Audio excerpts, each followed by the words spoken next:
Terima kasih yang mulia, yang terhormat dan terpelajar, Prof. Aan. Assalamualaikum warahmatullahi wabarakatuh, Prof.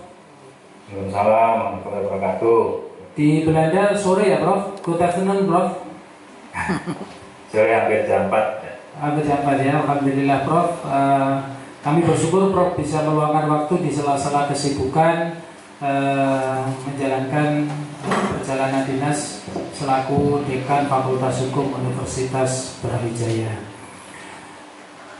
Prof, izin kami menyampaikan pengantar sedikit ya, Prof. Kami meminta kesediaan Prof untuk memberikan keterangan ahli. Jadi Prof bukan sebagai saksi ahli, tapi sebagai ahli saya menyebutnya adalah saudara ahli. Ya. Jadi begini, Prof. Kami kebetulan di Kota Malang ini sedang mengajukan permohonan penyelesaian sengketa proses pemilihan wali kota dan wakil wali kota Malang tahun 2024 dari jalur perseorangan, Prof.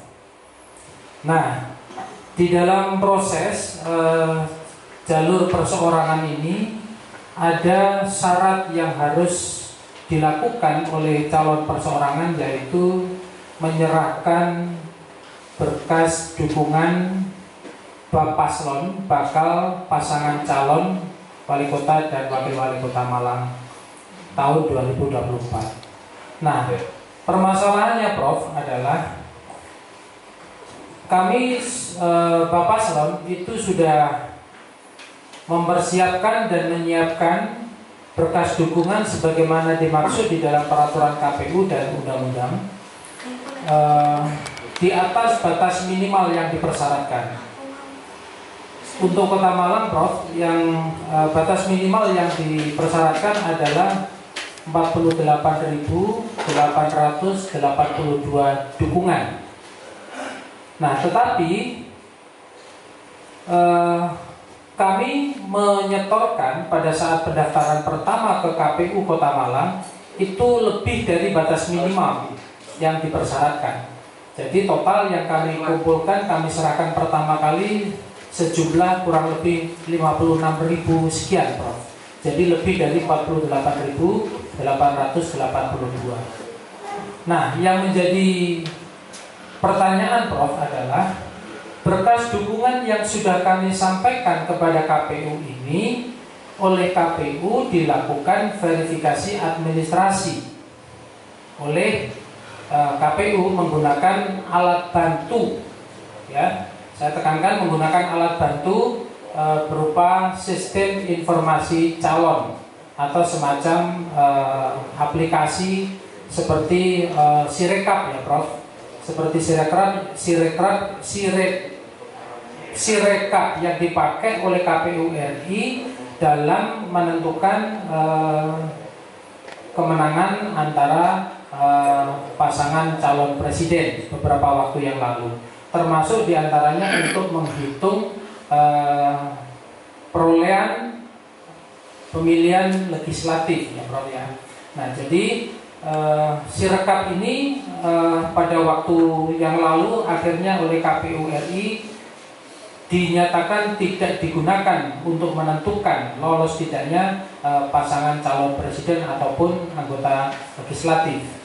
Nah, sekarang yang kami hadapi, Prof, di Kota Malang ini pada saat proses pemilihan wali kota dan wakil wali kota Malang ini, berkas dukungan kami yang tadi kami sampaikan kurang lebih 56.000 sekian, kemudian dilakukan verifikasi administrasi oleh KPU dengan alat bantu Silon ini, Prof. Nah, akhirnya di dalam berita acara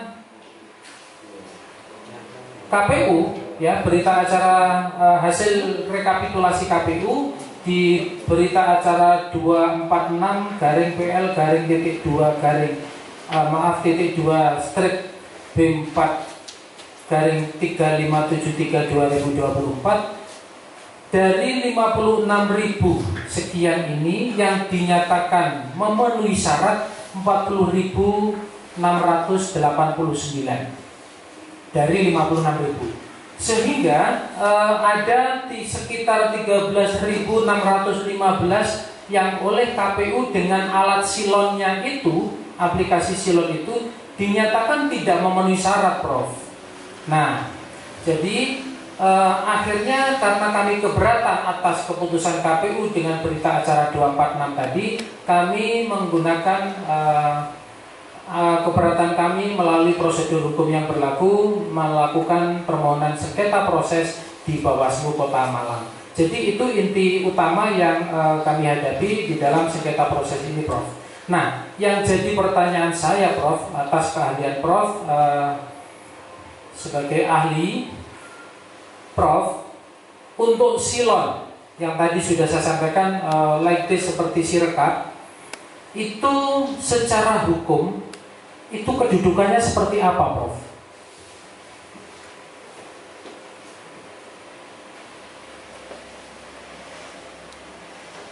Bisa mendengar suara saya, Prof? Bisa langsung dijawab atau masih menolak? Ya, langsung, Prof. Oh, baik. Baik, terima kasih. Assalamualaikum warahmatullahi wabarakatuh. Selamat malam, selamat sejahtera buat kita semua. Yang saya hormati, yang mulia Majelis Musyawarah Terbuka Penyelesaian Sengketa Pemilihan Kepala Daerah Serentak tahun 2024, pemohon, termohon, dan para hadirin sekalian. Terkait dengan pertanyaan dari kuasa pemohon, mohon izin saya ingin menyampaikan dari aspek politik hukumnya dan sejarah hukumnya. Yang pertama adalah terkait dengan pilkada ini. Sebagaimana kita ketahui, pilkada ini kan diatur di dalam Undang-Undang nomor 1 tahun 2015 ya, tentang penetapan Perpu 1 2014. Kemudian dilakukan perubahan dengan adanya Undang-Undang 10 tahun 2016.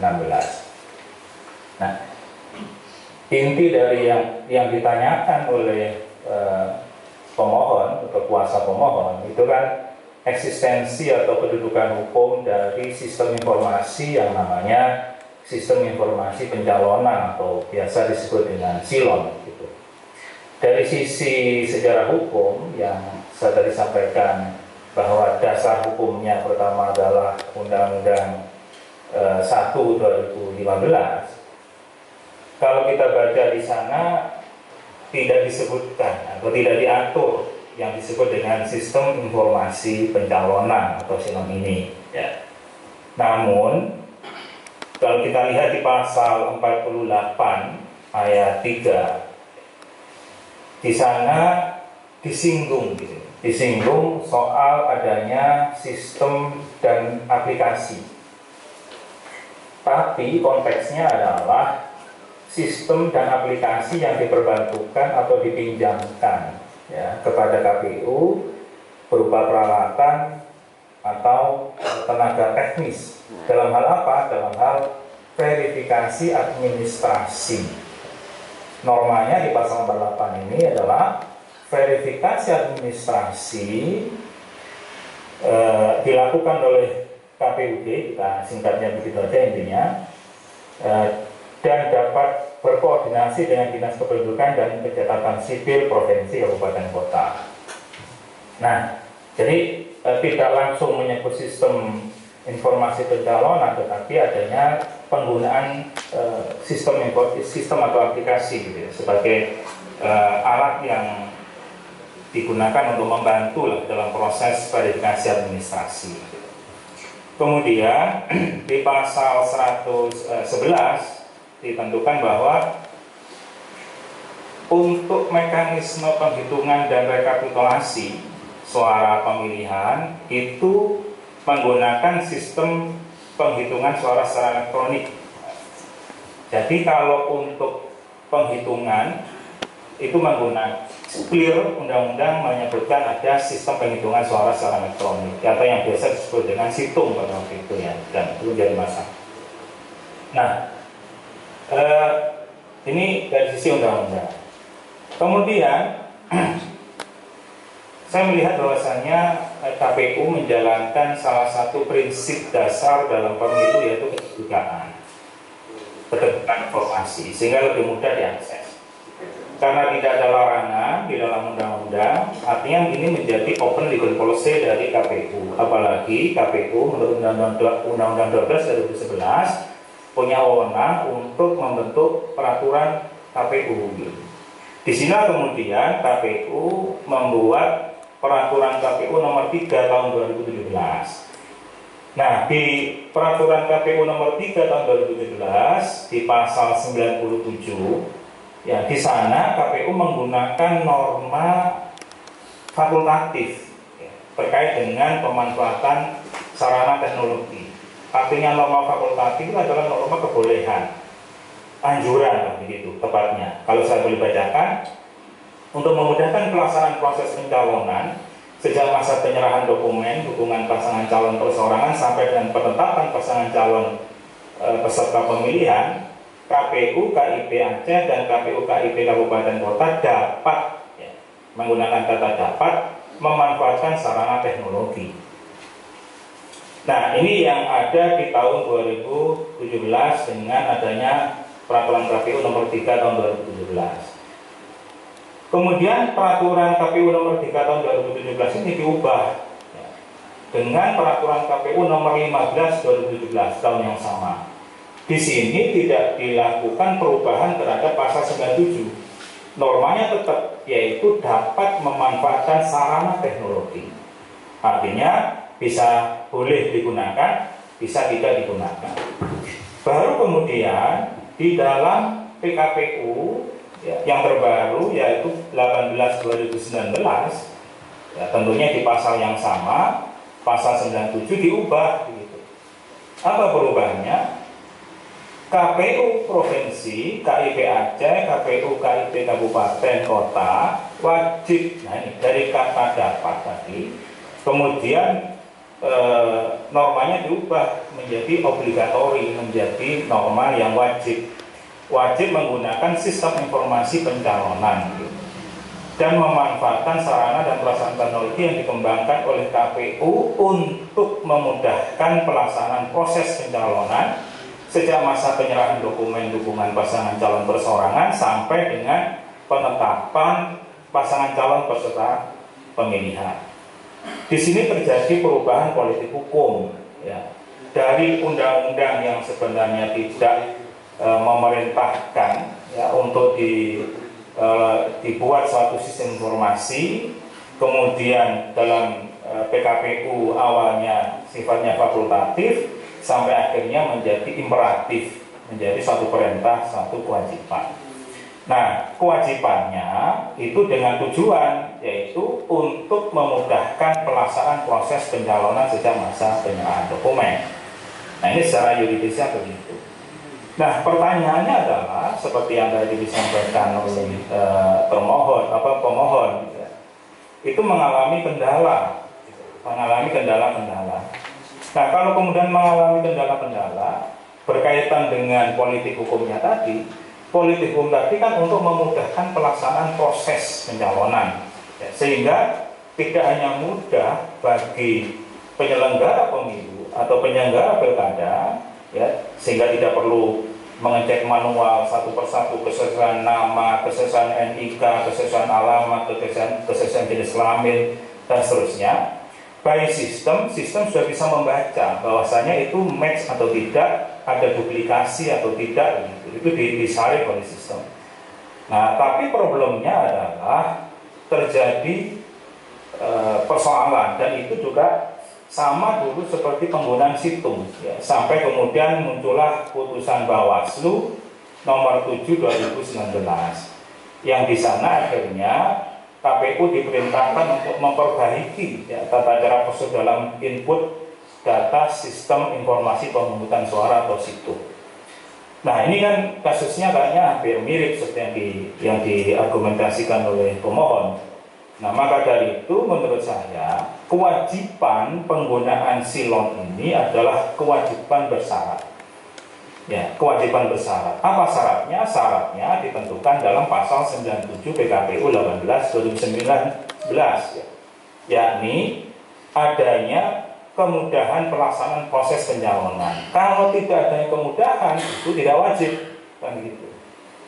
Itu menurut saya begitu. Sehingga dalam hal ini seharusnya menyikapi bahwa ini bukan perintah undang-undang, ini adalah kebijakan hukum terbuka dan itu pun kewajibannya bersyarat, maka perlu ada way out. Ya.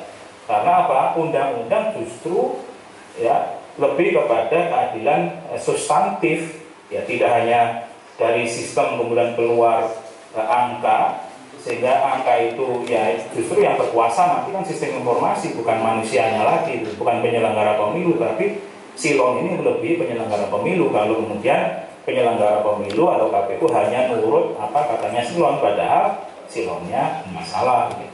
Nah ini begitu pertama jawaban saya Pak kuasa hukum. Ya, terima kasih Prof. Sangat jelas, sangat gamblang bagaimana analisis historis Prof terkait dengan silon ya. Tadi dimulai dari situng, kemudian sekarang namanya menjadi silon ya. Oke, yang kedua Prof. Kalau tadi Prof sempat mendengarkan kesaksian dari saksi fakta yang menyampaikan bahwa silon ini mengalami banyak persoalan, mulai dari buffering, terus kemudian tidak ada notifikasi, sehingga kalau tidak ada notifikasi itu akhirnya dilakukan upload ulang, akhirnya menjadi duplikasi. Terus kemudian tadi juga ada saksi fakta menyampaikan silon pernah mati. Nah padahal kita di dalam melakukan upload dari data digital, ya data digital ini waktunya sangat terbatas. Nah, tapi dengan kendala tadi akhirnya tidak memberikan kemudahan bagi kami, malah menghambat kami sebagai peserta pilkada untuk melakukan upload. Nah, pertanyaan saya, Prof, kalau dikorelasikan dengan tujuan hukum, Prof ya, dikaitkan dengan tujuan hukum, silon ini bagaimana kondisi silon kalau dilihat dari tujuan hukum, Prof? Ya, tujuan hukum itu kan ada 3 ya kalau kita mengutip pendapat Gustav Rachter ya. Satu adalah Rechtssicherheit atau kepastian hukum. Yang kedua adalah Doelmatigheid atau kemanfaatan hukum. Dan yang ketiga adalah keadilan. Nah, dengan problematika yang disampaikan oleh kuasa pemohon, dari 3 tujuan ini menurut saya tidak tercapai. Bukan hanya 1 atau 2 yang tidak tercapai, tapi 3-tiganya tidak tercapai. Kalau silonnya begitu, karena saya masih meyakini bahwasannya penyelenggara pemilu itu adalah KPU, kemudian Bawaslu dan DKPP. Nah dalam hal ini tentunya yang paling berkepentingan terhadap silon adalah KPU. Kenapa? Karena kalau nanti hanya mendasarkan kepada silonnya, maka eksistensi KPU-nya akan hilang. Ya. Nah, jadi seharusnya ya KPU lah yang berwenang. Kalau silon bermasalah, seharusnya KPU lah yang handle gitu. KPU lah yang kemudian, ya KPU dalam arti ya KPU dan KPUD ya, kabupaten kota dan provinsi, dalam rangka untuk menutupi atau mengatasi kesalahan-kesalahan sistem informasi. Saya katakan bahwa tujuan hukum tidak tercapai. Pertama adalah kepastian, ya. Kepastian hukum. Bagaimana bisa tercapai kepastian hukum apabila data yang diinput, gitu ya, pertama tidak bisa masuk. Kalau diserahkan kepada manusia, data itu pasti akan diterima ya, oleh manusia. Tapi kalau diserahkan kepada sistem, di sana ada yang namanya software, di sana ada yang namanya jaringan, gitu ya. Ada komputernya, kalau jaringannya tidak ada, dalam artinya adalah internetnya itu, kemudian juga sistem informasinya di dalam tidak jalan, ada bug misalnya begitu di dalamnya. Nah, tentunya tidak bisa masuk. Jadi peran manusia tadi yang seharusnya bisa menerima berkas, ya, itu tidak bisa diterima karena sistemnya error. Gitu. Karena ya itu tadi ada banyak faktor. Mungkin ahli teknologi lah yang bisa menerangkan, saya bukan ahli teknologi. Tapi selama ini pengalaman saya, kalau saya mau mensubmit jurnal misalnya, saya mensubmit data, misalnya data kepegawaian dosen, misalnya begitu, seringkali saya menghadapi kendala bahwa ketika saya memasukkan itu ke dalam sistem informasi, ya gagal begitu loh, untuk waktu itu. Nah, mungkin waktu yang berikutnya akan berhasil. Tapi persoalannya adalah ketika jadwal dari pendaftaran calon itu sangat ketat. Ketika itu maka tidak ada toleransi lagi kalau melewati jadwal. Nah, kalau demikian kan secara tidak ada kepastian, menyerahkan saja nggak ada kepastian. Itu satu. Belum lagi di dalam proses di dalamnya ya. Ketika sudah diserahkan, misal oke, estimasi sudah misalnya sudah masuk, sudah terupload misalnya datanya. Proses di dalam ya, bagaimana dia mengolah data itu bisa jadi juga ada error misalnya. Misalnya ketika yang di input ya Excelnya, misalnya Excel gitu ya, datanya, raw datanya Excel masuk ke dalam sistem ternyata nggak match Excelnya dengan kerangka pikir atau kerangka sistem yang ada di Silon misalnya gitu. Sehingga nggak karu-karuan, nama bisa bolak-balik, kemudian juga jenis kelamin nggak jelas, dan artinya datanya teracak misalnya gitu. Nah, itu nggak ada kepastian juga. Kemudian apa penyebabnya ditolak, misalnya jadi PNS atau jadi BMS atau bahkan MS pun, apa alasannya tidak ada notifikasi misalnya, itu juga itu mengakibatkan prinsip kepastian hukum nggak ada. Itu kepastian saja. Nah, belum lagi kemanfaatan. Nah, kalau sistemnya error ya bagaimana bisa bermanfaat ya? Mungkin hanya bermanfaat bagi satu sisi, yaitu penyelenggara pemilu cepat mendapat resumnya. Nah, resumnya cepat, oh ini MS-nya sekian, BMS-nya sekian, PMS-nya sekian. Tetapi bagi bakal calon itu merugikan karena tidak clear sistemnya. Nah, apalagi keadilan. Keadilannya ya akan terkurangi. Merasa keadilan itu kan misalnya fairness ya. Kalau bisa diterima oleh kedua belah pihak ya tentunya terjadi fair, terjadi kesetaraan yang bisa diterima karena proporsional lah. Misalnya clear misalnya dalam sistem calon pendukung A misalnya begitu ditolak ya, karena alasan masuknya mudah, kemudian kedua sistemnya jelas, kemudian ada motivasi, ditolak karena alasannya ini. Nah, itu akan fair, kan bisa diterima juga. Oh iya, saya menyerahkan misalnya 100 dukungan, kemudian yang diterima 90, yang 5 ditolak karena memang ya betul alasannya sesuai dengan peraturan KPU, tidak bisa dinyatakan itu sebagai memenuhi syarat. Misalnya begitu, itu kan keadilan. Kalau masih gelap, ya, tiba-tiba hanya mendapatkan angka, nah ini yang saya katakan tadi, human-nya hilang gitu. Kita itu lebih dikuasai oleh sistem informasi, oleh robot.